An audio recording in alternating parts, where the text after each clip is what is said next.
고린도전서 14장에 있죠. 14장. 제목에 방언과 예언 이렇게 되어 있습니다. 방언과 예언 제목에 그렇게 되어 있는데 이 14장을 좀 읽어보시면은 이 우리 일요일 주일날 집회가 어떤 식으로 이루어졌는지를 초대교회 시절에 집회가 어떻게 이루어졌는지를 이렇게 알 수가 있습니다. 26절부터 읽어보죠. 14장 26절. 그런즉 형제들아 너희가 모일 때에 이게 주일 얘기입니다. 주일. 너희가 모일 때에 이 모이는 목적에 대해서는 또 뭐라고 말씀하고 있냐면은 고린도전서 11장에 보시면 11장 33절. 그런즉 내 형제들아 먹으러 모일 때에 서로 기다리라. 먹으러 모이는 겁니다. 먹으러. 그러니까 먹으러 모인다니까 뭐 우리가 뭐 김밥도 시켜 먹고 그러는데 그 먹으러 모이는 게 아니고 그 앞에 보면 이제 떡과 잔 얘기가 나오죠. 떡과 잔을 먹기 위해서 모이는 겁니다. 그러니까 이 핵심이 성경을 배우러 모이는 게 아니고 뭐 성도들이 서로 만나서 이렇게 사귀기 위해서 모이는 것도 아니고 물론 그게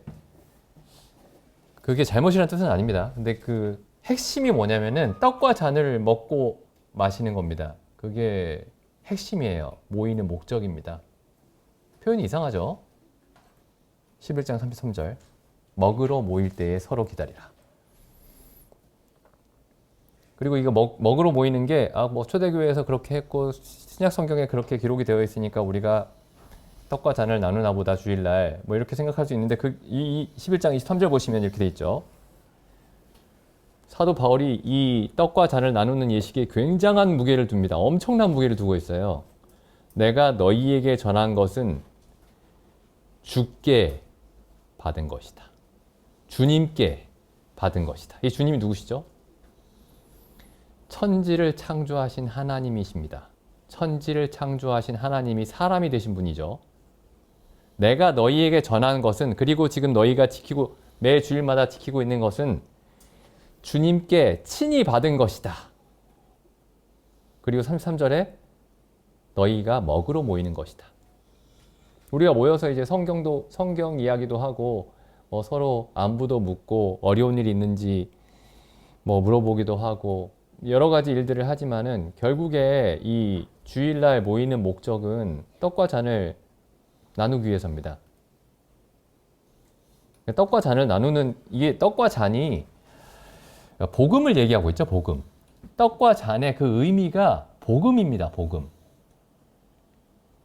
그 복음이 뭐냐면은 예수님의 살과 피가 우리를 위해 찢겨지고 그 피가 흘려지지 않았으면 우리가 생명을 얻을 수 없다. 살 수 없다.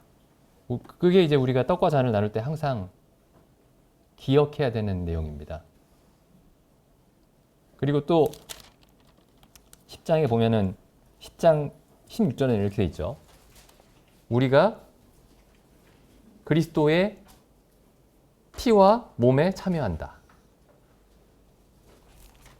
물론 떡과 잔을 먹고 마실 때 이제 뭐 같은 내용이지만은 지금 11장 23절 여기서는 지금 그러니까 이 떡과 잔을 나눌 때 우리가 처음에 그 이해하는 내용은 개인적인 겁니다. 개인적인 거.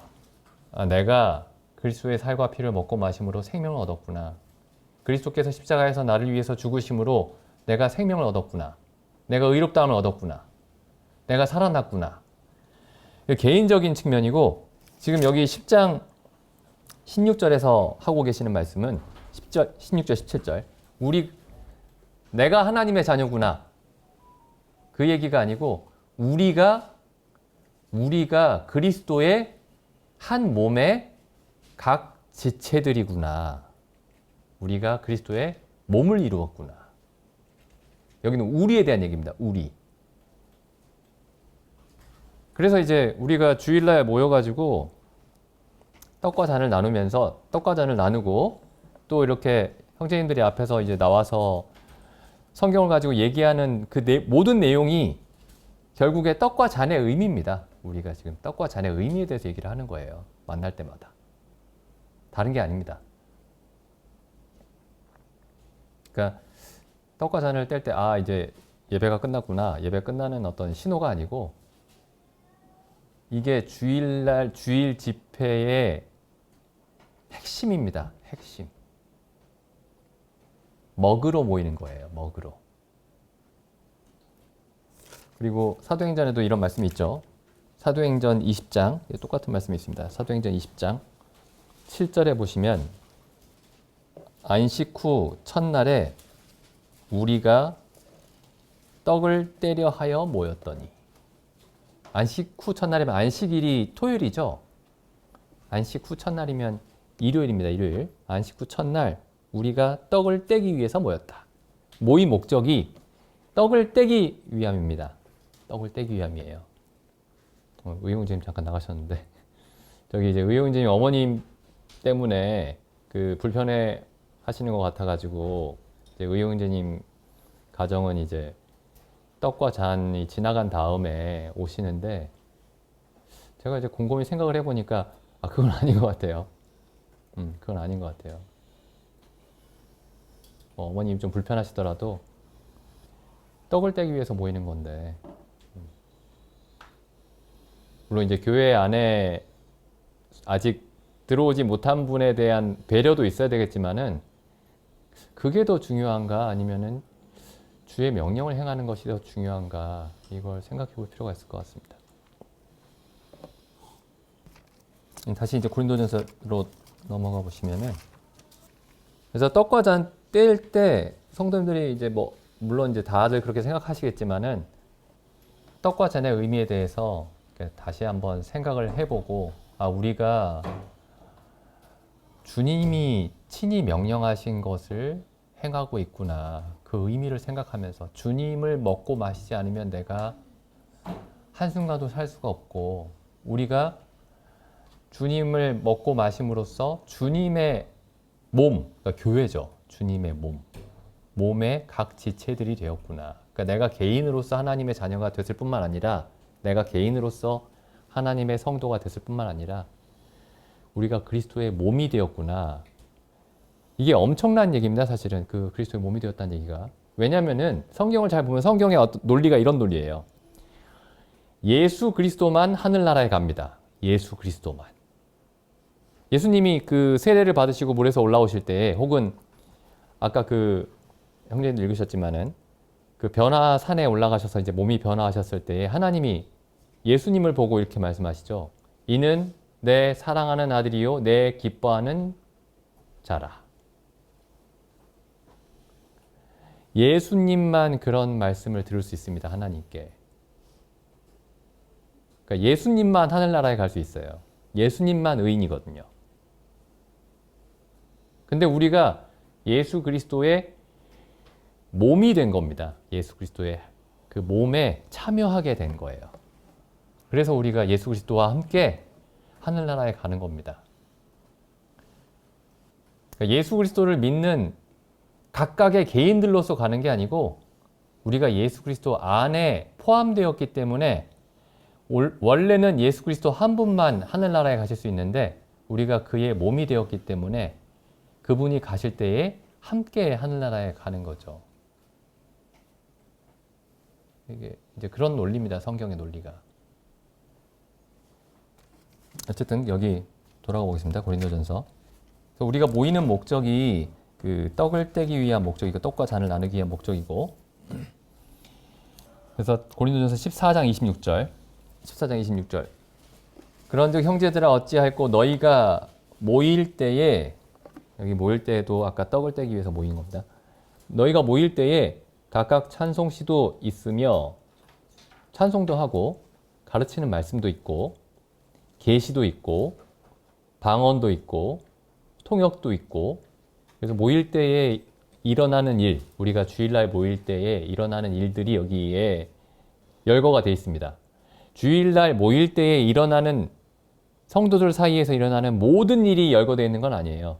그러니까 일부만 열거되어 있는 겁니다. 그러니까 여기에 나와 있는 것 외에 다른 게 일어나면 안 된다.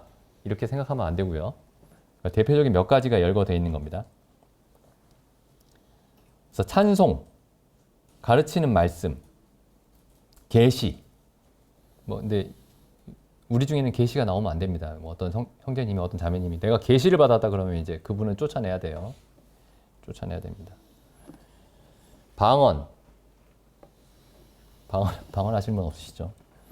방언도 있고 통역도 있고. 자, 27절 보시죠. 만일 누가 방언으로 말하거든 두 사람이나 다 불과 세 사람이 차서를 따라 하고, 그러니까 방언으로 말할 때에는 세 사람, 두 사람이나 다 불과 세 사람, 그러니까 세 사람 넘지 말라 이런 뜻이죠. 방언을 할 때는 세 사람이 넘지 말아야 되고 한 사람이 통역할 것이요.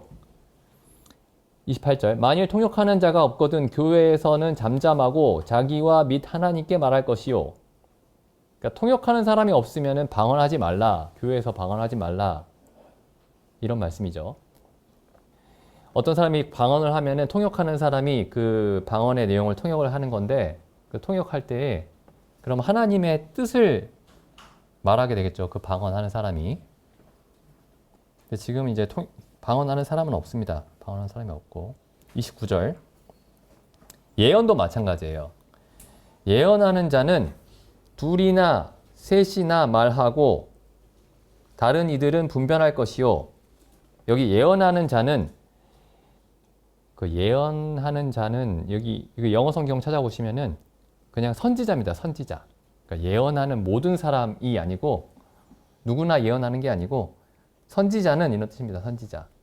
선지자는 둘이나 셋이 말하고 다른 선지자들이 분별할 것이요. 그러니까 선지자들이 여럿 있었던 거예요. 우리는 이제 보통 선지자 하면은 앞날을 예언하는 사람들을 선지자라고 부르죠. 근데 성경에서는 하나님의 말씀으로 물론 앞날을 앞에 그 미래에 일어날 일을 예측하는 사람들도 그 선지자에 포함이 되는데, 이 선지자가 기본적으로 하는 일은 뭐냐면 하나님의 말씀으로 사람들을 위로하고 격려하고 책망하고 뭐 이런 일들을 하는 사람이 선지자입니다. 예언하는 자는 둘이나 셋이나 말하고 다른 이들은 분별할 것이요. 만일 곁에 앉은 다른 이에게 계시가 있거든 먼저 하던 자는 잠잠할지니라. 그러니까 이런 일은 이제 우리에게는 이제 없는 거예요. 뭐 어떤 형제님이 앞에서 얘기하고 있는데 갑자기 어떤 다른 형제가 갑자기 나 생각이 났으니까 앞에서 하던 사람 좀 당장 내려와 이렇게 하면 안 됩니다. 이거. 우리에게는 이런 일이 있지 않습니다. 근데 여기서 이제 기본적으로 우리가 주일날 어떤 일이 일어났는지를 알 수가 있죠. 요즘 교회에서는 목사가 한 명입니다. 그래서 이제 담임 목사가 다 설교를 하죠. 근데 초대교회에서는 그 교회 안에 성경을 가르치는 사람들이 여럿이었습니다. 그 사람들이 뭐 사도들인 경우도 있었고, 이제 지금은 사도는 없죠. 그 다음에 선지자들도 있었고, 교사들도 있었고, 여러 형태의 그 성경을, 하나님의 말씀을 전하는 사람들이 있었어요. 그 하나님의 말씀을 전하는 여러 가지 형태가 있었던 겁니다. 교사들도 있었고, 선지자도 있었고, 사도는 이제 교리를 세우는 사람들이었습니다. 교리를. 그러니까 지금은 사도가 있으면 안 되죠. 뭐 어떤 사람들은 위로하는 말을 하는 사람들이 있었고, 어떤 사람들은 가르치는 말을 하는 사람들이 있었고, 어떤 사람들은 간증하는 사람들이 있었고, 그러니까 하나님의 말씀을 나누는 데에도 여러 가지 형태가 있습니다. 31절. 너희는 다 모든 사람으로 배우게 하고 모든 사람으로 권면을 받게 하기 위하여 하나씩 하나씩 예언할 수 있느니라. 여기도 너희는 다도 예언자들을 말하는 겁니다. 예언자들. 요 앞에 보시죠. 고린도전서 12장 27절. 너희는 그리스도의 몸이요 지체의 각 부분이라 하나님이 교회 중에 몇을 세우셨으니, 이게 좀 특이한 표현입니다. 하나님이 교회 중에 몇을 세우셨으니. 왜냐면 그 앞에 보시면은 여기서는 몇이라는 표현을 썼는데 그 앞에 있는 말씀들을 보시면은 몇이 아니에요. 그 12장 4절에 보시면 은사는 여러 가지나 성령은 같고 직임은 여러 가지나 주는 같으며, 12장 4절, 6절, 또 역사는 여러 가지나 모든 것을 모든 사람 가운데서 역사하시는 하나님은 같으니. 그래서 이 고린도전서 12장이 은사와 직임과 역사에 대해서 말씀하고 있습니다. 은사는 우리가 이해하기 쉬운 말로 하면 재능입니다. 재능. 타고난 재능은 아니고 거듭날 때 하나님이 모든 성도들에게 주시는 능력입니다. 모든 성도에게. 그러니까 어떤 성도들에게가 아니고 모든 성도들에게 주시는 능력을 은사라고 부릅니다. 직임은 직책이죠, 직책. 그러니까 뭐 손이 가지고 있는 능력이 있죠. 근데 이 손이 가지고 있는 능력이 몸 안에서 이루어져야 되죠. 몸 안에서. 그러니까 그 몸에서 이 은사가 하는 일을 직임이라고 부릅니다. 그러니까 은사를 얘기할 때는 개인의 차원에서 얘기하고 있는 것이고, 직임은 그 개인의 능력들이 모여서 한 몸을 이루고 있는 것에 대해서 말씀하고 있는 겁니다. 그리고 역사는 어떤 질서를 말하는 거예요. 그래서 은사에 대해서 여기 4절, 5절, 6절이 은사와 직임과 역사 이렇게 되어 있는데, 은사에 대해서는 나중에 한번 읽어보시죠. 7절부터 11절까지 은사에 대해서 설명을 하고 계십니다. 7절부터 11절까지. 그 은사에 대해서는 이렇게 말씀하세요. 11절. 이 모든 일은 같은 동일한 성령이 행하사 그 뜻대로, 성령의 뜻대로 각 사람에게 나눠주시느니라. 그래서 은사는 각각의 사람들에게 주신 능력입니다. 각각의 사람들에게. 근데 12절부터는 보시면 이제 직임에 대해서 말씀하는데, 직임에 대해서 말씀하고 있을 때는 몸에 대해서 얘기를 하죠. 12절. 몸은 하나인데 많은 지체가 있고. 그 앞에서 은사에 대해서 말씀할 때는 몸과 지체의 관계에 대해서는 아직 말씀하고 있지 않습니다. 그런데 12절부터 몸과 지체, 여러 지체들이 한 몸을 이룬다라는 얘기가 12절부터 나와요. 12절부터 27절까지 나옵니다. 그래서 27절에 보시면 27절 이렇게 끝나죠. 너희는 그리스도의 몸이요 지체의 각 부분이라. 그래서 이 은사와 직임은 모든 성도들에게 해당이 됩니다. 모든 성도들에게. 28절 보시죠. 여기서는 몇만 얘기를 해요. 몇. 하나님이 교회 중에 몇을 세우셨으니 첫째는 사도요. 그러니까 모두가 사도는 안 되는 거죠. 모두가 사도가 될 수는 없습니다. 둘째는 선지자요. 이게 그러니까 좁은 의미에서 사도와 선지자는 더 이상 없습니다. 좁은 의미에서 사도와 선지자는 더 이상 없습니다. 사도와 선지자는 진리, 성경의 진리들을 세우는 사람들입니다. 그러니까 지금 진리는 다 세워져 있죠. 그래서 신약 성경에 기록이 되어 있죠. 더 이상의 진리는 없습니다. 그러니까 사도와 선지자는 없어요. 좁은 의미에서. 셋째는 교사요. 이 교사는 진리를 세우는 사람이 아니고 사도와 선지자들이 세운 진리를 가르치는 사람들이 교사입니다. 교사. 그 다음은 능력이요. 그 다음은 병 고치는 은사와 서로 돕는 것과 다스리는 것과 각종 방언을 하는 것이라. 29절 보시죠. 다 사도겠느냐? 다 사도일 수는 없다. 다 선지자겠느냐?